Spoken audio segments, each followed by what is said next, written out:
వానమ్మ వానమ్మ వానమ్మ ఒక్కసారన్నా వచ్చిపోవే వానమ్మ అని ఎన్నో పాటలతో మా రైతులు వర్షం రావాలని ఆ దేవుళ్ళకు దేవతలకి కొబ్బరికాయలు కొడుతూ నైవేద్యాలు సమర్పిస్తూ మా బాధను దేవతలకు చెప్పుకున్నాము.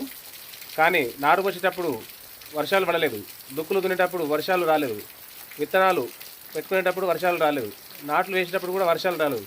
కానీ వరి పంట ఎండిపోయే దశలో వర్షాలు పడ్డాయి మాకు. కానీ గత 2 నెలల నుంచి మాకు వాగులు పిక్కేర్లు పొంగుతున్నాయి. కానీ మా మా మొర ఆలకించి వర్షాలు కురిపించారు. కానీ ఇక చాలు, వర్షాలు మాకు అసలు వద్దు, చాలు. ఎందుకంటే చేతికొచ్చిన పంట మాకు మార్కెట్లలో వరి పైరు మీద, పత్తి చేనుల చెలకల మీద మాకు పంటలు నాశనం అయిపోతున్నాయి.